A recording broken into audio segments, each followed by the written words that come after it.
Depuis qu'elle est arrivée à l'Élysée en 2017, Brigitte Macron ne cesse de le rappeler, CIST une femme engagée, impliquée dans de nombreux combats dont celui des pièces jaunes ou celui contre les maladies génétiques. CIST d'ailleurs dans ce but qu'elle s'est rendue ce lundi à la 4e vente aux enchères qui se tenait à Paris, à l'Institut Imagine.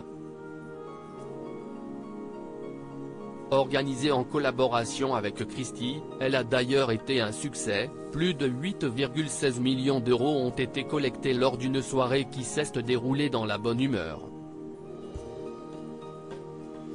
Il faut dire que l'animateur avait été particulièrement bien choisi, Gad Elmaleh, lui aussi souvent engagé dans des causes caritatives, a fait le show, comme pour les précédentes éditions.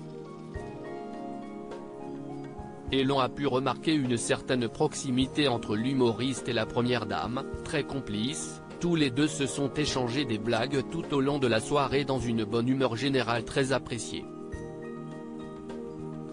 La première dame a ensuite rencontré les organisateurs de la soirée et les directeurs de l'Institut dont Michel et Fatih Rosenberg et le professeur Stanislas Lyonnais, qui ont réussi à collecter plus de 22 millions d'euros en 4 ventes depuis 2015.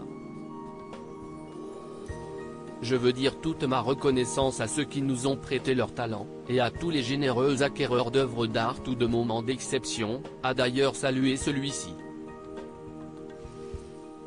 À noter qu'une grande tombola populaire est également organisée par l'Institut et permet de gagner une voiture de course.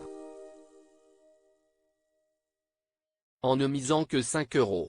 Un beau lot offert par un généreux donateur, et tout l'argent récolté ira à la recherche. Pendant la soirée, 38 lots ont été proposés aux invités, parmi lesquels on trouvait également Caroline de Maigret ou encore Thierry Ardisson. Et pour couronner encore le spectacle, CIST la jeune Sana, 14 ans et atteinte du syndrome de lait dans l'eau, qui est venue faire le show et émerveiller les célébrités. La jeune fille qui participe à The Voice Kids, a d'ailleurs été chaleureusement saluée par Gad Elmaleh. À ce jour, 8000 maladies génétiques sont répertoriées touchant 35 millions de patients en Europe et 3 millions en France.